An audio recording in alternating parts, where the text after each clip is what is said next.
వారిని మందిరంలో చేరి స్తుతించడానికి, ఆరాధన చేయడానికి, ప్రార్థించడానికి అయ్యా మాకు ఇచ్చిన మరొక అవకాశాన్ని బట్టి వందనాలు, స్తోత్రాలు చెల్లించుకుంటున్నాం.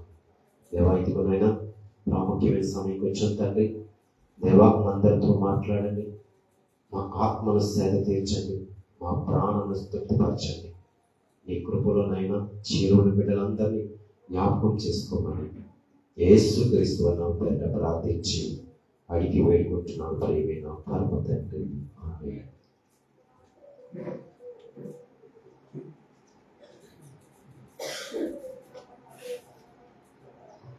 పరిశుద్ధ బైబిల్ గ్రంథం నుండి పాత నిబంధన గ్రంథము, సామెతల గ్రంథము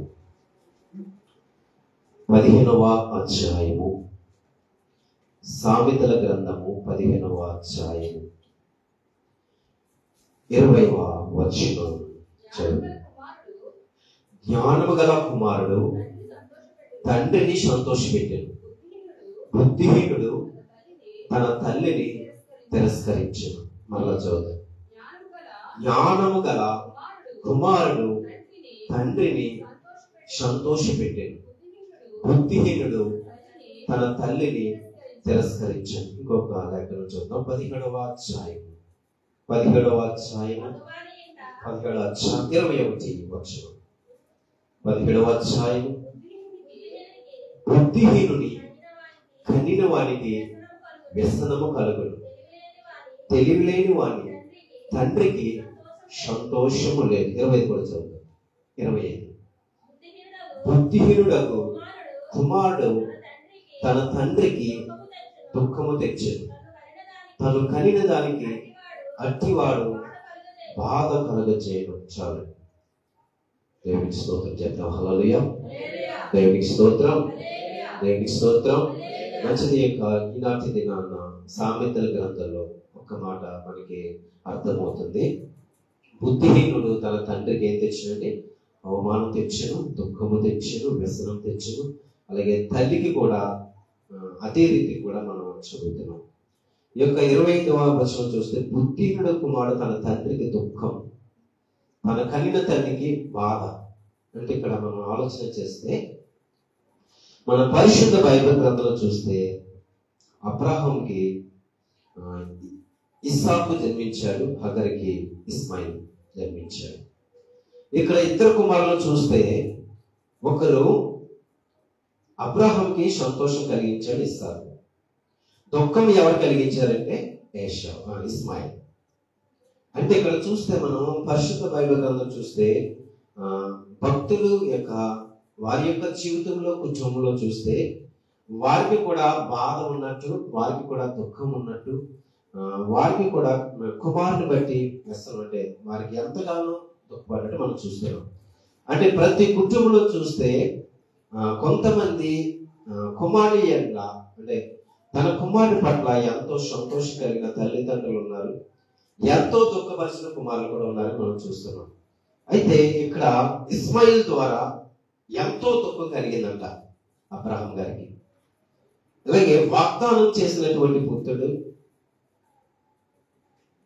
ఇస్సాకు ద్వారా సంతోషం కలిగినట్టు మనం చూస్తున్నాం.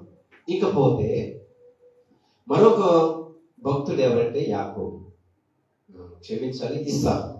ఇస్సాకుకి ఇద్దరు కుమారులు ఉన్నారు. ఒకరు యాకోబు, రెండో కుమారుడు. ఇద్దరు కుమారుల పేర్లు ఇస్సాకు, క్షమించండి ఇస్సాకు ఇద్దరు కుమారులు కాబట్టి వారికి కూడా తండ్రికి ఎంతగానో దుఃఖం కలిగించాడు ఏశావు. ఎందుచేతనంటే దేవుని యొక్క ప్రణాళిక ప్రకారము, దేవుని యొక్క నిర్ణయం ప్రకారము ఆలోచన చేస్తే మనము ఇస్సాకి రిబ్కా కూడా చాలా దుఃఖం కలిగింది. ఏశావు తల్లిని దుఃఖపరిచాడు, తండ్రిని కూడా దుఃఖపరిచాడు. అదేవిధంగా చూస్తే కనుక యాకోబు ఎంతో సంతోషం కలిగినట్లు మనం చూస్తున్నాం. ఎవరికంటే తల్లిదండ్రులకి ఇస్సాకు. కనుక మనం ఆలోచన చేస్తే పాత నిబంధన గ్రంథంలో చూస్తే ఒక్కొక్కరిని మనం అంటే కుటుంబాలుగా మనం చూస్తే ఇక్కడ మొదటిగా అబ్రహాము, రెండవదిగా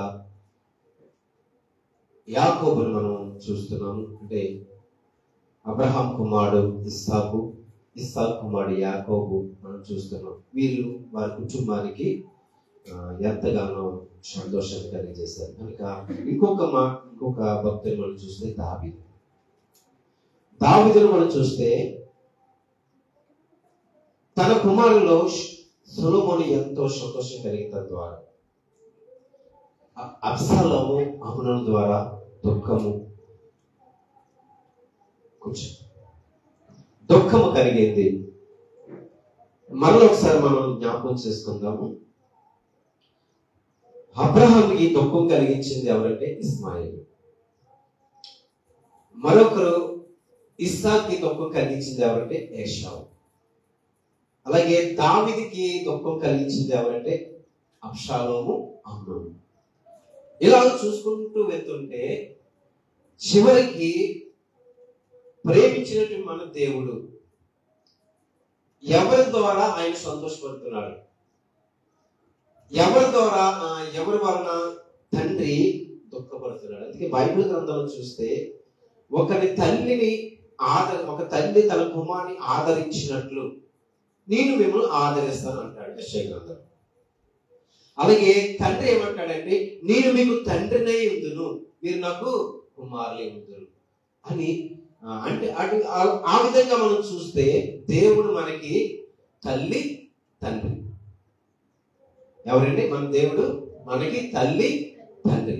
కానీ ఇక్కడ చూస్తే ఎవరు సంతోషపడుతున్నారు దేవునికి, ఎవరు దుఃఖాన్ని కలుగజేస్తున్నారు? ఆయన ఎంతగానో మనం ప్రేమించి తన స్వరూపంలో ఆయన యొక్క పోలికలో చేసినటువంటి దేవుడు మనము దుఃఖము కలుగజేస్తున్నామా, సంతోషం కలిగజేస్తున్నామా? ఈ రోజు మన యొక్క అంశం. ఎవరు దేవుణ్ణి మహిమపరుస్తున్నారు, ఎవరిని దేవుడు గణపరుస్తున్నారు, ఎవరు దేవుణ్ణి ప్రేమిస్తున్నారు, ఈ రోజు మనం మాట్లాడుకుందాం. కనుక ఒక్కొక్క కుటుంబంలో చూస్తే ఎంతమంది దేవునికి దుఃఖం కలిగజేస్తున్నారు, ఎంతమంది తన తల్లిదండ్రులకు సంతోషం కలిగజేస్తున్నారు, ఎంతమంది తన తల్లిదండ్రులకు సంతోషము ఆనందము కలిగజేస్తున్నారు. అందుకే పాత నిబంధనలో చూస్తే దేవుడు భక్తులను ప్రేమించాడు, ఎంతగానో వారిని ఆదరించాడు, ఎంతగానో వారిని ధైర్యపరిచాడు. కానీ ప్రతి ఒక్క కుటుంబంలో ఒక దుఃఖం ఉన్నది. అబ్రహాము ఎంతో వాగ్దానం పొందుకున్నటువంటి కుమారుడు ఇస్సాకు. మరి దుఃఖం కలిగిస్తున్న కుమారుడు ఎవరు? ఇస్మాయిల్. ఇస్మాయిల్ ద్వారా వారికి సంతోషం లేదు, ఎంతో దుఃఖం కలిగింది. ఎవరికి? షారాకి, అబ్రహాం గారికి. అలాగే చూస్తే ఇస్సాకు రెక్క కూడా చాలా దుఃఖం కలిగింది ఏశావు ద్వారా. ఎందుకంటే అంతగా వ్యతిరేకంగా జీవించాడు కుమారుడు. కానీ ఇది ప్రణాళిక. కానీ వారిని ఎంత బాధ పెట్టాడు. ఇక్కడ చూస్తున్నాము, జ్ఞానం కలిగిన తండ్రికి ఎవరు ఆనందం పుట్టించుతారంటే ఆనందం కలిగించేతారు, ఎవరు సంతోషపడతారని మనం చదువుతున్న సామెత గ్రంథంలో. ఇక్కడ చూస్తే మనము కుమారుడు తండ్రికి అవమానం తెచ్చాను, తన తల్లిని బాధ పెట్టాను అంటే ఇక్కడ మనం ఆలోచన చేస్తే దేవుడు తన పిల్లల్ని ఎలా చూడాలనుకుంటున్నాడు. అందుకంటాడు యోహాను సువార్తలో, ఎందరైతే నన్ను అంగీకరిస్తారో, ఎందరైతే యేసు నామం పట్ల విశ్వాసం కలిగి ఉంటారో, ఎందరైతే దేవుడి పట్ల విశ్వాసం కలిగి అంగీకరిస్తారో వారే నా పిల్లలు అంటారు. అంటే ఇక్కడ మనం ఆలోచన చేద్దాం, తండ్రికి ఎవరు సంతోషపరుస్తున్నారు, తండ్రిని ఎవరు గౌరవిస్తున్నారు, ఇక్కడ ఈ రోజు మనం మాట్లాడుకుంటున్నాం. ఇలా చూస్తూ ఉంటుంటే దేవుడు అనుకుంటున్నాడు నా బిడ్డలు అనుకుంటున్నాడు, నా కుమారులు నా కుమార్తెలు అనుకుంటున్నాడు దేవుడు. కానీ కుమారులు అనబడినటువంటి బిడ్డలు దేవుణ్ణే సంతోషపరుస్తారు, కుమార్తెలు అనబడిన కుమార్తెలే దేవుణ్ణి సంతోషపరుస్తారు. అదే దేవుడు కోరుకుంటున్నాడు. మనం ఈ లోక రీతిగా మనం చూస్తే మన కుటుంబంలో దుఃఖం కలిగినప్పుడు, కుటుంబంలో వేదన కలిగినప్పుడు, ఈ విధంగా చూసుకుంటే ఈ లోకరీతిగా మనం ఆలోచన చేస్తే తల్లిదండ్రుల్ని సంతోషపెట్టలేనటువంటి కుమారులు, తల్లిదండ్రుల్ని సంతోషపెట్టలేనటువంటి కుమార్తెలు ఏ రీతిగా మనం వింటున్నామో, మరి దేవుడు తన సొంత కుమారులుగా, సొంత కుమార్తెలుగా మనం చేసినటువంటి దేవుడు తన యొక్క అపారమైన కృప చేత మనందరినీ ప్రేమించిన దేవుడు. మరి మనం ఏం చేస్తున్నామని ఈ రోజు మనం గ్రహించుకుందాం, మనం కూడా పరిశీలన చేసుకుందాం. కనుక మరి ఏ రీతిగా నువ్వు దేవుని ఆనందపరుస్తున్నావు, ఏ రీతిగా నువ్వు దేవుని సంతోషపరుస్తున్నావు? దేవుడు ఇదే కోరుకుంటున్నాడు. దేవుడు ఏమనుకుంటున్నాడంటే, మీరు నా కుమార్తెలు, నా ప్రియమైన బిడ్డలు అంటున్నారు. కానీ మనము దానికి ప్రతిఫలంగా ఏం చేస్తున్నాం? అంతగా దేవుడు ప్రేమించిన దేవుడు, అంతగా దేవుడు మనకు ప్రాణం పెంచిన దేవుడు, మనం ఏమి ఇవ్వగలం? దేవుడు మన నుంచి ఏం కోరుకుంటున్నాడు? నీ యొక్క ధనమున, నీ యొక్క ఆస్తుపాసం కోరుకుంటున్నాడా? దేవుడు నీ నుంచి ఏం కోరుకుంటున్నాడు? తన సొంత బిడ్డల కొరకు తనకు తండ్రి ఏం కోరుకుంటాడు? మేము క్షేమంగా ఉండాలని, సురక్షితంగా ఉండాలని, బిడ్డలు కాపాడబడాలని అని ఎప్పుడు కూడా తండ్రి యొక్క ఆలోచన. మన యొక్క ఆలోచన ఎలా ఉంటుందంటే, ఈ లోక రీతిగా, ఈ లోకాన్ని అనుసరిస్తూ మనం జీవిస్తున్నాం. కానీ తండ్రి చూస్తున్నాడు రెండు చేతులు చాచి. ఇంకో మాట చెప్తున్నా, మనంతా చెప్పుకోవడం, తల్లి ఆదరించినట్లు నేను మిమ్మల్ని ఆదరిస్తాను, తండ్రి ఆదరించినట్లు నేను మిమ్మల్ని ఆదరిస్తాను. ఇక్కడ చూస్తే మనకి తల్లి, తండ్రి, దేవుడు. హల్లెలూయా. దేవుడు మనకి తల్లి, తండ్రి ఉన్నాడు. కానీ మనము ఎలాగ సంతోషపరుస్తున్నాము? ఏ విధంగా సంతోషపరచాలి అంటే ఇక్కడ మనం ఆలోచన చేద్దాం. ఎప్పుడైతే తండ్రి మాట విన్నవారు, ఈ లోకానుసారంగా మాట్లాడుకుందాం, తల్లిదండ్రుల మాట విన్నవారు ఎలా ఉంటారు? దేవుల్లో ఉంటారు, భయము కలిగి ఉంటారు, భక్తి కలిగి ఉంటారు, తల్లిదండ్రుల పట్ల విధేయత కలిగి ఉంటారు. అలాగే మనం కూడా దేవుడు కోరుకుంటున్నాడు, ఇదిగో నేను మిమ్మల్ని కన్నాను కదా, నేను మిమ్మల్ని ఏర్పాటు చేసుకున్నాను కదా, మరి నన్ను కూడా సంతోషపరుస్తారా? ఈరోజు ఆత్మదేవుడు అడుగుతున్నాడు. ఈ లోకంలో తల్లిదండ్రులే అంతగా ఆశిస్తే, పరమందు ఆశ్రయుడైనటువంటి మన ప్రభు రక్షకుడు ఏ రీతిగా ఆలోచన కలిగి ఉంటారు? ఏ విధంగా మన నుంచి కోరుకుంటారు? అందుచేత మనము దేవుని సంతోషపరిచే వారిగా ఉండాలి, దేవుని ఆనందింపచేసే వారిగా మనం ఉండాలి. దేవుడు ఇదే కోరుకుంటున్నాడు. నాకు ఇంకో కూడా చూద్దాము. కీర్తన గ్రంథం 37వ కీర్తన, 37వ కీర్తన 23వ. ఒకని నడత యెహోవా చేతనే స్థిరపరచబడును, వాని ప్రవర్తన చూచి ఆయన ఆనందించును. ఇప్పుడు చెప్పండి, తండ్రి ఎలాగా ఆనందిస్తాడు? చదువుదాం మళ్ళా. ఒకని నడత అంటే ఒకని మార్గము యెహోవా చేతనే స్థిరపరచబడును. ఒకవేళ తప్పిపోతే మళ్ళా చదువుతాం. ఒకని నడత యెహోవా చేతనే స్థిరపరచబడును, ఎవ్వరు కాదు. నీ జీవితం స్థిరపడాలంటే, నీ బ్రతుకు స్థిరపడాలంటే ఎవరి చేత కావాలండి? ఎవరి చేత స్థిరపరచబడాలి? దేవుని చేతనే స్థిరపరచబడాలి.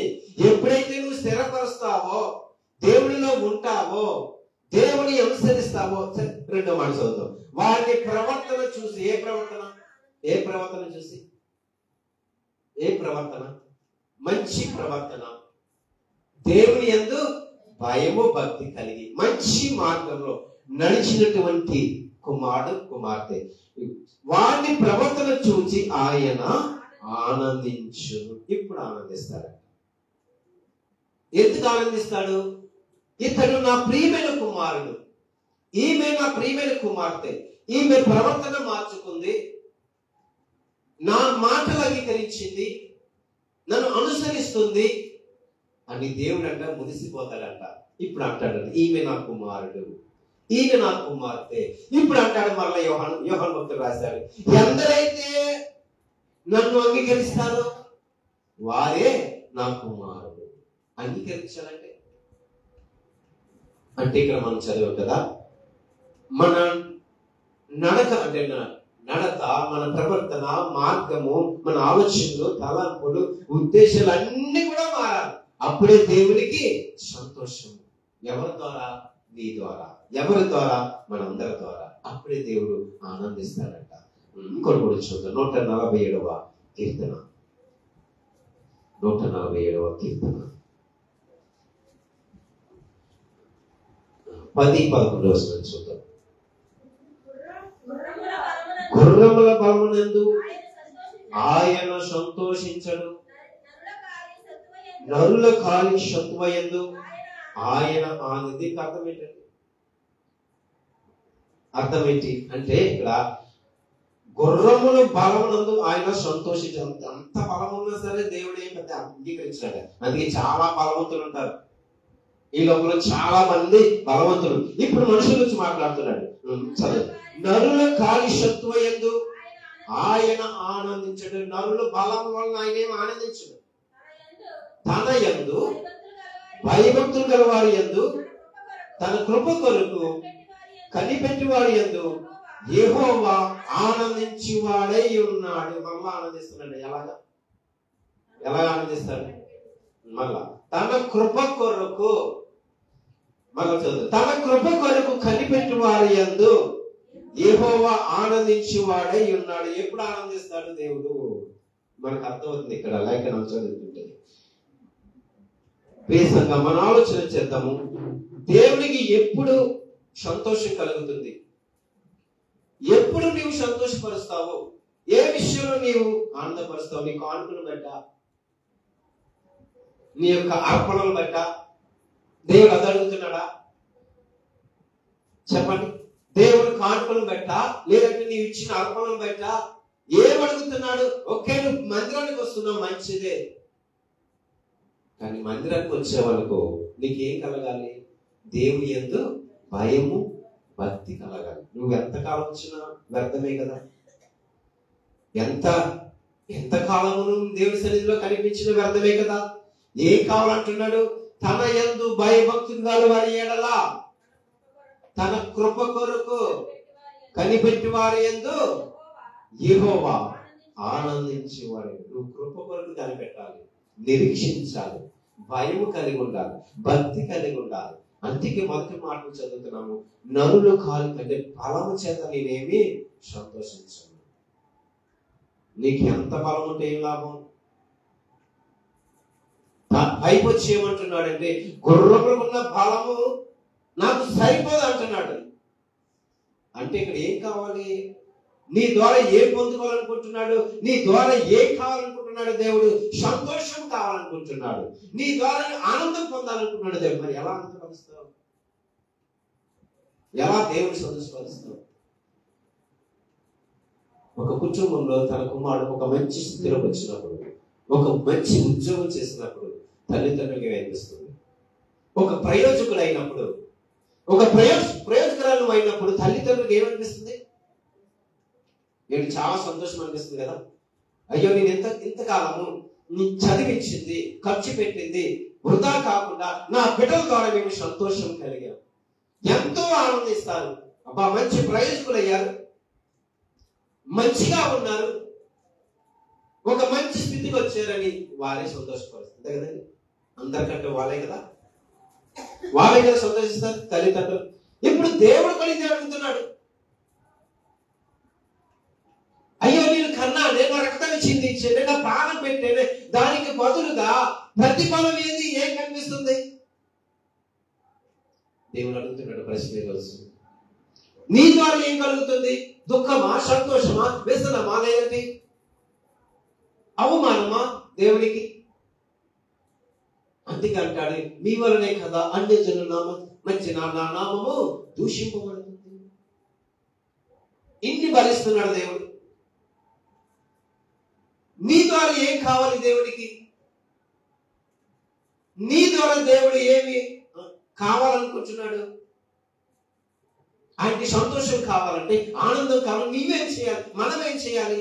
ఆయన కృప కొరకు కనిపెట్టాలి, దేవుని పట్ల భయము భక్తి ఉండాలి, మందిరం ఉన్నంతసేపు కాదు, నువ్వు బ్రతుకుతున్న ప్రతి నిమిషం కూడా ఆయన కృప కొరకు కనిపెట్టాలి, భయము భక్తి కలిగి ఉండాలి. ఇదే కోరుకుంటున్నాడు. ఒకరి నడత ఆయన స్థిరపరుస్తాడంట. అప్పుడంట ఆయన ఎంతో సంతోషం కలిగి ఉంటాడంట, ఆనందం కలిగి ఉంటాడు. కానీ మన యొక్క ఆలోచన ఎలా ఉంటుందంటే, నీవు లోకంలో ఎంతో మందిని సంతోషపరచాలనుకుంటావు, నా ద్వారా ఎంతో మంది ఆనందించాలనుకుంటావు. ఈ రీతిగా మనం ఆలోచన చేస్తే ఎవరినో సంతోష పెట్టాలి, ఎవరినో ఆనందపరచాలని ఆలోచన చేస్తాం. కానీ దేవుడిని సంతోషపరచాలని ఎప్పుడైనా అనుకున్నావా? నీ జీవితంలో ఎప్పుడైనా అనుకున్నావా? నిజమే కదా, మరి దేవుడిని ఎలా సంతోషపరచాలి? ఇది కూడా ఆలోచన చేసావా? ఈ రోజు మనం చదివినటువంటి సామెతల గ్రంథంలో, జ్ఞానం లేనివాడు బుద్ధి లేనివాడు తన తండ్రికి అవమానం తెచ్చును. ఇప్పుడు మనం దేవునికి సంతోషము ఆనందము తేకపోతే దేవునికి అవమానము దుఃఖము వేదన కలిగేసినప్పుడు మనం ఏమవుతాం? ఒక కుటుంబం గురించి ఆలోచన చేస్తాం కదా. ఇప్పుడు అబ్రహాం గారి గురించి మాట్లాడుకున్నాం. ఇస్మాయిల్ అబ్రహాంకి దుఃఖము కలిగజేశాడు, ఇస్సాకుకి యాషావు దుఃఖం కలిగజేశాడు, దావీదు మహారాజుకి అబ్షాలోము అమ్నోను ఇద్దరు కూడా దుఃఖం కలిగజేశారు. మరి సంతోషపరిచింది ఎవరు? సొలొమోను. సంతోషపరిచింది ఎవరు? యాకోబు. సంతోషపరిచింది ఎవరు? ఇస్సాకు. మరి ఇస్సాకు ద్వారా నువ్వు అనుసరిస్తున్నావా? యాకోబు ద్వారా నువ్వు అనుసరిస్తున్నావా? సొలొమోను మహారాజును అనుసరిస్తున్నావా? లేదంటే ఏషావును అనుసరిస్తున్నావా? దేవునికి దుఃఖం కలిగజేసిన వాడు ఉన్నామా? ఈ రెండు గుంపులు చూస్తే మనం అందులో ఏది మనం వర్తిస్తాము? దుఃఖమా తండ్రికి? ఇప్పుడు తండ్రి నీకు తెలియపరచాలంటే, దేవుడు పడుతున్న వేదన బాధ దుఃఖము నీకు తెలియపరచాలంటే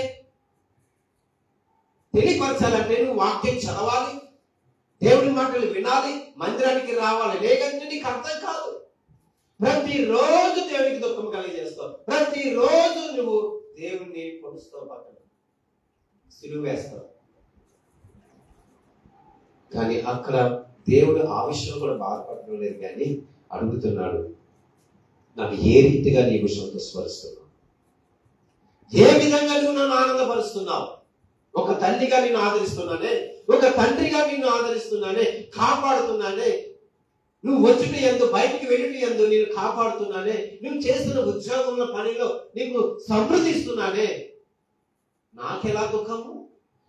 నాకెలా మీరు బాధ కలిగిస్తున్నారు? నిజమే కదా, మనం ఆలోచన చేద్దాం. దేవుడు ప్రతి ఒక్కరిని పరిశీలన చేస్తున్నాడు. నిజమైన సంతోషం కొరకు ఆయన ఎదురు చూస్తున్నాడు. ఎలాగా ఆయన సంతోషాన్ని వ్యక్తపరుస్తాడు? ఎలాగా ఆయన సంతోషం పొందుతాడు నీ ద్వారా? ఏది అడగట్లేదు. నువ్వు దేవుని యందు భయభక్తులు కలిగి ఉండు, దేవునికి ప్రార్థన చేయి, హృదయపూర్వకంగా దేవుని స్తుతించు, మనస్ఫూర్తిగా. దేవుడు ఇదే అడుగుతున్నాడు నీ నుంచి, నీ హృదయం అడుగుతున్నాడు. నా కుమారుడా, నా కుమార్తె, నీ హృదయం నాకు చాలంటున్నాడు. నా కుమారుడా, నీ హృదయం నాకు ఇమ్ము, నా కుమార్తె, నీ యొక్క హృదయం నాకు ఇమ్ము. నీవు భయభక్తులు కలిగి ప్రార్థించు, భయభక్తులు కలిగి మందిరానికి రా. కనుక ఇటువంటి మాటలు ఎన్నో వింటున్నాను మనం. పరిశుద్ధ బైబిల్ గ్రంథంలో దేవుడు మన లేఖన భాగాలు చూస్తే దేవుడు ఎంతగా ప్రేమిస్తున్నాడో మనకు అర్థమవుతుంది. మనకు చదివితే అర్థమవుతుంది, వింటే అర్థమవుతుంది. కానీ నీ యొక్క జీవితంలో దేవుని నిజంగా ప్రేమిస్తున్నావా? నిజంగా దేవుని సంతోషపరుస్తున్నావా? ఒక్కసారి మన హృదయాన్ని పరిశీలన చేసుకుందాం.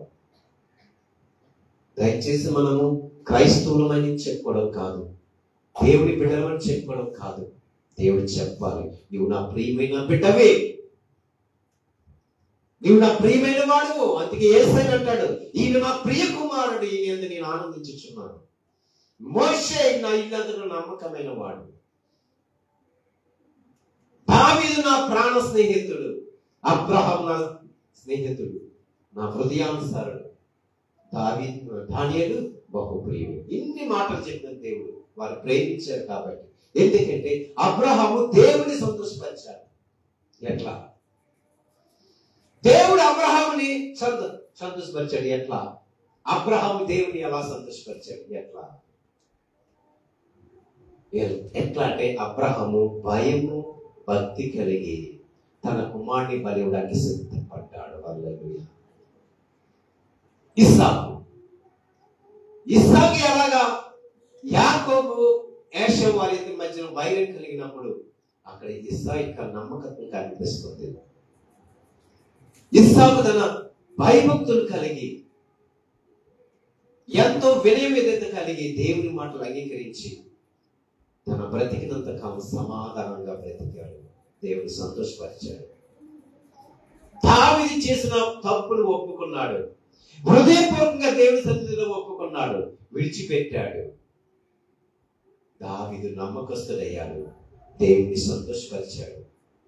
ఇలా చెప్పుకుంటూ వెళ్తే చాలా మంది భక్తులు చెప్పుకోవచ్చు, చాలా మందిని మనం జ్ఞాపకం చేసుకోవచ్చు. మరి మన జీవితంలో ఎప్పుడైనా ఆలోచన చేసావా? దేవుణ్ణి నేను ఎప్పుడైనా సంతోషపరిచానా? దేవుని ఎప్పుడైనా నేను ఆనందింప చేశానా? ఆనందం కలిగేటట్టు నేను చేశానా? నా ప్రవర్తన ద్వారా, నా ప్రార్థన ద్వారా, నా నడవడికి ద్వారా దేవుని సంతోషపరిచానా? ఈ రోజు మనం జ్ఞాపకం చేసుకుందాం, దేవుడిని అడుగుతాం. నీ ద్వారా సంతోషం కలగడం పక్కన పెడదాం, కానీ మనం ఏం తీసుకొస్తున్నాం తెలుసా? దేవునికి అవమానం తీసుకొస్తున్నాం, దుఃఖము కలిగి చేస్తున్నాం, బాధ కలిగి చేస్తున్నాం. అందుకే ప్రతి ఒక్కటి మాట్లాడుతున్నాడు. మీ యొక్క బాధ నా మీద వేయనంటున్నాడు, మీ భారము నా మీద వేయనంటున్నాడు, మీ కష్టము మీ శ్రమ నా మీద వేయనంటున్నాడు. కనుక మనం దేవుని సంతోషపరచాలంటే నువ్వేం చేయాలి? దేవుని సంతోషపరచాలంటే మనం ఏం చేయాలి? ఏం కోరుకుంటున్నాడు ఆయన? నీ ఆస్తుపాస్తులు కోరుకుంటున్నాడా? నీ ధనాన్ని కోరుకుంటున్నాడా? నువ్వు సంపాదించింది కోరుకుంటున్నాడా? ఎలాగా ఆయన సంతోషపరుస్తాడు? నీ ద్వారా దేవుడు ఎలాగా, ఏ విధంగా ఆయన ఆనందం కలిగి ఉంటాడు? మనం ఏం చేయాలంటే ఆయన కృప కొరకు కనిపెట్టాలి, నిరీక్షించాలి, ఇంకా తన యందు భయభక్తులు కలిగి ఉండాలి. చూద్దాం, మరలా సామెతల గ్రంథం వెళ్దాం. 15వ అధ్యాయం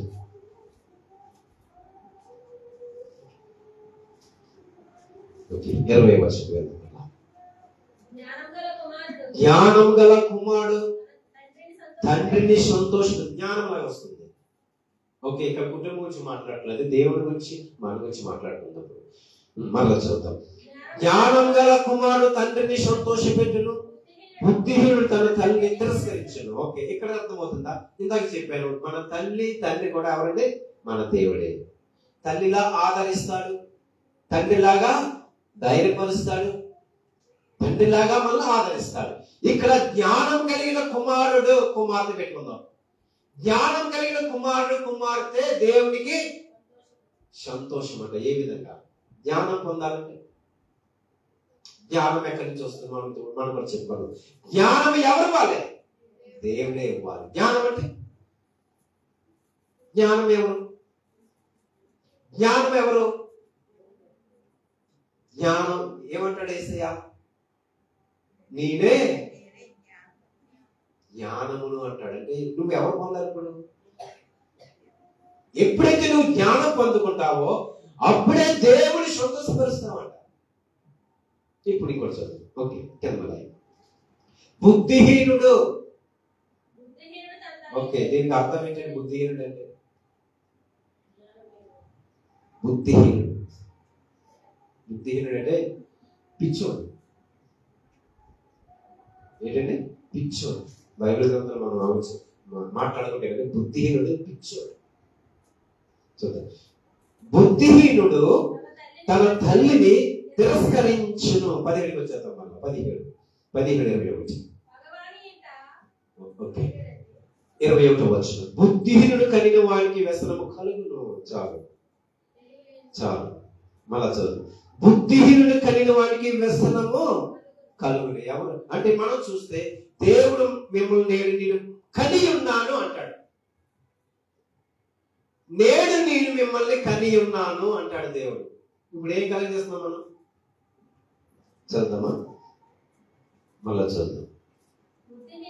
బుద్ధిహీనుడి కనిన వానికి వ్యసనము కలుగుని. కొడుకు 25 బుద్ధిహీనుడగు కుమారుడు తన తండ్రికి దుఃఖము తెచ్చు. తన కనిన దానికి చూసారు ఇక్కడ బాధ, దుఃఖము, వ్యసనం ఎన్ని కలుగజేస్తున్నాం మనం. కుటుంబ ప్రకారం నిజమే చేస్తున్నారు. చాలా మంది కుటుంబంలో చాలా మంది తల్లిదండ్రులు ఇబ్బంది పెట్టే బిడ్డలు. అది తల్లిదండ్రులుగా మీరు వ్యక్తపరుస్తారు, ఇతరులకు చెప్తారు, బాధ కలిగి ఉంటారు, ఇబ్బంది కలిగి ఉంటారు. కానీ తండ్రి కూడా ఇదే విధంగా మన పట్ల ఉంటే మన పరిస్థితి ఏంటి? ఆయన గాయముల ద్వారా ఆయన గాయములు రేపుతున్నామా? దుఃఖం కలిగిస్తున్నామా? ఆయన యొక్క హృదయానికి బాధ కలిగి చేస్తున్నామా? బిడ్డలుగా అయినటువంటి మనము ఎప్పుడు ప్రయోజకులం అవుతాం? మనము దేవుని దృష్టిలో ఎప్పుడు నువ్వు ప్రయోజకురాలు అవుతావు? ఎప్పుడు నువ్వు దేవుని సంతోషపరుస్తావు? ఈరోజు అన్ని మనకి ప్రశ్నలే కదా. దేవుడు నీ నుంచి కోరుకుంటున్నాడు, నీవు కూడా ప్రయోజకురాలు అవ్వాలి. ఎప్పుడు తెలుసా? దేవుని ఎందుకు భయభక్తి కలిగి ఉన్నప్పుడే, కృప కొరకు కనిపించినప్పుడే, దేవుని వైపు చూస్తున్నప్పుడే, నిరీక్షణ కలిగి ఉన్నప్పుడే ఖచ్చితంగా దేవుడు సంతోషిస్తాడు. నీ ద్వారా దేవునికి మహిమ కలగాలి, నీ ద్వారా దేవునికి ఘనత రావాలి, నీ ద్వారా అవమానం రాకూడదు. నువ్వు దేవుని మీద చెప్పుకుంటూ దేవునికి నామానికి అవమానం రాకూడదు. ఘనత తేవాలి, మనం మహిమపరచాలి, ఆయన గొప్ప చేయాలి. ఆయన నామము గొప్పది కనుక ఆయన నామాన్ని గొప్ప చేయాలి మనం. అప్పుడే సంతోషిస్తాడు. ఇదే కోరుకుంటున్నాడు దేవుడు, ఇదే కోరుకుంటున్నాడు. చూద్దాం, ఇంకోటి కూడా చూద్దాం. 29 కూడా వెళ్ళిపోతాం. 29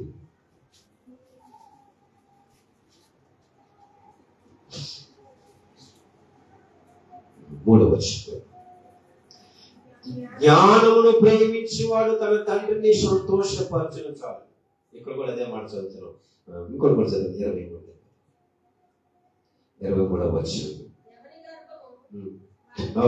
కాదు, 15వ వచనం. 29:15. వ్యర్థమును గద్దింపును జ్ఞానము కలుగచేయను, అదుపు లేని వాడు తన తల్లికి అవమానం తెచ్చును. ఇన్ని మనం సామెతల గ్రంథంలో చూస్తున్నాము. అవమానము, దుఃఖము, బాధ, విషము, ఇవన్నీ మనము లోకరీతిగా లోకానుసారంగా మనం ఆలోచన చేస్తున్న కుటుంబం. ఒక కుటుంబంలో జరగవచ్చు, కొన్ని కుటుంబంలో బాగుండవచ్చు. కానీ దేవుని విషయంలో అయితే మనము ఒక్కసారి ఈరోజు పరిశీలన చేసుకుందాం. నిజమే కదా, నా ద్వారా ఏం కలుగుతుంది? నా ద్వారా దేవునికి ఏం కలుగుతుంది? నేను అవమానం తెస్తున్నానా? దేవుని నామాన్ని గొప్ప చేస్తున్నానా? ఈ మాటల నుండి మనం పరిశీలన చేసుకుంటాం. దేవునికి దుఃఖం కలిగజేస్తున్నానా? లేదంటే దేవునికి సంతోషం కలిగజేస్తున్నానా? బాధ వస్తుందా నా వల్ల? లేదంటే దేవుడిని నా ద్వారా ఆనందం కలుగుతుందా? ఈరోజు మనం పరిశీలన చేద్దాం, ప్రశ్న వేసుకుందాం. ప్రశ్న వేసుకుంటే జవాబు కూడా నీ దగ్గరే ఉంది. ఆలోచన చేసే శక్తిని నీకు ఇచ్చాడు, గ్రహించే మనస్సు, హృదయం నీకు ఇచ్చాడు. మనమేం వచ్చేవారం ఏం కాదు, ఏమి తెలియని వారు కాదు. మనకంతా తెలుసు. అదే ప్రమాదకరం. అన్నీ తెలుసు దేవుని బిడ్డలకి, అన్నీ తెలుసు దేవుని అంగీకరించిన వారు. అందుకే ప్రభు అంటున్నాడు, జ్ఞానం గలవాడు తండ్రికి సంతోషాన్ని కలిగజేస్తాడు, బుద్ధిహీనుడు తన తల్లికి ఏం చేస్తాడు? అవమానము, దుఃఖము, బాధ కలిగజేస్తాడు.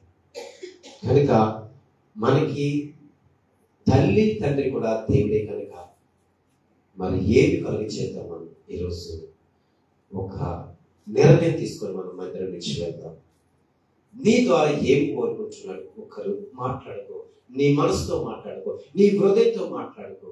నిజమే కదా, నా ద్వారా దేవుడికి ఏ విధంగా మహిమ కలుగుతుంది, నా ద్వారా దేవుడికి ఏది విధంగా ఘనత కలుగుతుంది, దేవుడు నా ద్వారా ఏ విషయంలో సంతోషపరుస్తున్నాడు, సంతోషం కలిగి ఉంటున్నాడు, ఏ విషయంలో సంతోషించాలనుకుంటున్నాడు, ఏ విషయంలో ఆనందం కలిగి ఉండాలనుకుంటున్నాడు. ఇలాగ మనం ఒకటి ఆలోచన చేస్తే మరి మన పరిస్థితి ఒక్కసారి మనం ఆలోచన చేద్దాం, దేవునికి ప్రార్థన చేద్దాం, దేవుని స్తుతిద్దాం, దేవుని ఉన్నతంగా కనపడతాం, దేవుని గొప్పగా మహిమపడతాం. ఎందుకంటే మన దేవుడు గొప్పవాడు. నీవు చేసే ప్రతి ఆలోచన గొప్పగా ఉండాలి. నీ యొక్క ఆలోచన, హృదయ ఆలోచన అన్నీ కూడా ఉన్నతంగా ఉండాలి. అది దేవుని మహిమపరిచేగా ఉండాలి. కనుక మనకి ఆలోచన చేద్దాం. సంతోషం నీ ద్వారా కలగాలంటే ప్రార్థించు, భయభక్తులు కలిగి ఉండు, మంచి నడవడిక కలిగి ఉండు, మంచి ఆలోచన కలిగి ఉండు, మంచి మార్గంలో ప్రయాణించు. అప్పుడు దేవుడు ఖచ్చితంగా నీ ఎడల, నా కుమార్తె నన్ను సంతోషపరిచింది, నా కుమారుడు నన్ను సంతోషపరిచాడు అని దేవుడు ఎంతగానో సంతోషిస్తాడు. అందుకే మనం కీర్తన గ్రంథం చదువు 147వ కీర్తన చదువు, ఆయన కృప కొరకు కనిపెట్టి వారి నేను ఆనందించేవాడు ఉన్నాను అంటున్నాడు. అంతగా ఆనందిస్తున్నాడంటే నీ నుంచి ఏం కోరుకుంటున్నాడు, నీ ద్వారా ఏం కోరుకుంటున్నాడు. ఈరోజు మనం ఆలోచన చేద్దాం, ప్రార్థన చేసి దేవుడు మందిరం నుంచి వెళ్దాం. పరిశుద్ధాన్ని దీవించి ఆశీర్వదించేదాక చిన్న ప్రార్థన. ఉన్నతగా సర్వోన్నతగా సర్వంతగా కృపాసనిధి అద్భుతమైన తండ్రి, నీకు స్తోత్రాలు చెల్లించుకుంటున్నాం. ఈనాటి దినాన ప్రభు తండ్రిని ఎలా మహిమపరచాలో, తండ్రిని ఏ రీతిగా కనపరచాలో ఈరోజు మాతో మాట్లాడే తండ్రి నాయన, మాకు వినిపించడం, బయలుపరచడం తండ్రి, నీకు స్తోత్రాలు చెల్లించుకుంటున్నాం తండ్రి. దేవా, ఇదిగో నాయన, నీకు అవమానం తెచ్చేవారుగా మేము ఉండకూడదు ప్రభు.